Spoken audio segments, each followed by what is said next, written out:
কালকের ঝড় জানো তো আমার অনেক বড় সর্বনাশ করে দিয়েছে। যে এত জোরে ঝড় হবে সেটা ভাবতে পারিনি, হুট করেই ঝড়টা এসেছিল। আছে না যেই মেঘ বেশি গর্জায় তাতে বেশি বৃষ্টি হয় না, ঠিক সেরকমটাই। মানে যেমন ঝড় হয়েছে সেই পরিমাণে কিন্তু বৃষ্টি হয়। ছাদে অনেকগুলো প্লাস্টিকের টব ছিল, পুরো পড়ে ফেটে গেছে। সকালবেলা যখন ছাদটায় গিয়েছিলাম তখন মনটা এতটা খারাপ লাগছিল না, অনেকক্ষণ বসেছিলাম, কাজে মন দিতে ইচ্ছা করছিল না। তো আমার ছাদ বাগানটা আমার ভীষণ প্রিয়, যদি অকারণে কোনো ক্ষতি হয় না ভীষণ কষ্ট লাগে। আজকে তো উঠোনটার পরিস্থিতি একদম খারাপ ছিল, আর ঘর বাড়িতে পুরো ধুলো বাড়িতে অন্ধকার হয়ে গেছে। ঘর বাড়ি পরিষ্কার করতে বলতে পারো 2-3 ঘন্টা লেগে গেছে। আমার মা আমি দুজনা মিলেই সমস্ত জায়গা পরিষ্কার করেছিলাম।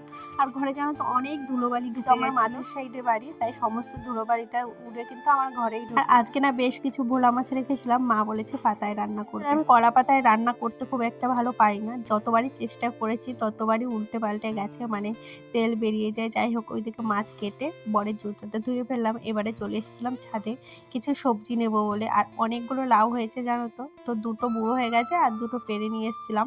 আর এদিকে আজকে একটু তাড়াহুড়ো করছিলাম, কেননা রিসেন্টলি আমি ঘুরতে যাব, যার জন্য একটু শপিং করতে যাব, তারপরে আবার ছাদে অনেক কাজ আছে।